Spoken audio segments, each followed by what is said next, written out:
और क्या महंगाई कम होगी? यहां पर आपको एक अहम खबर देंगे। पाक फौज के सालारे आला जनरल कमर जावेद बाजवा से तुर्क वजीर दिफा ने मुलाकात की है। ISPR के मुताबिक इस मुलाकात में बाहमी दिलचस्पी के अमूर पर तबादला ख्याल किया गया। खित्ते की सूरत हाल और दो तरफा दिफाई ताउन बढ़ाने पर भी तबादला ख्याल किया गया। आर्मी चीफ का कहना था कि पाकिस्तान तुर्की के साथ तारीखी रिश्ते की कदर करता है।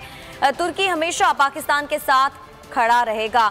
अहम खबर से आपको आगाह कर रहे हैं, आपको खबर दे रहे हैं आर्मी चीफ से तुर्क वजीर दिफा की मुलाकात हुई है और ISPR के मुताबिक इस मुलाकात में बाहमी दिलचस्पी के उमूर पर तबादला ख्याल किया गया है। आगे बढ़ेंगे। अब आपको बताएं कि जो करप्शन करते हैं फौज का डर उन्हें होता है। हुकूमत और फौज में कोई तनाव नहीं है। वजीर आजम इमरान खान की सीनियर सहाफियों से बातचीत।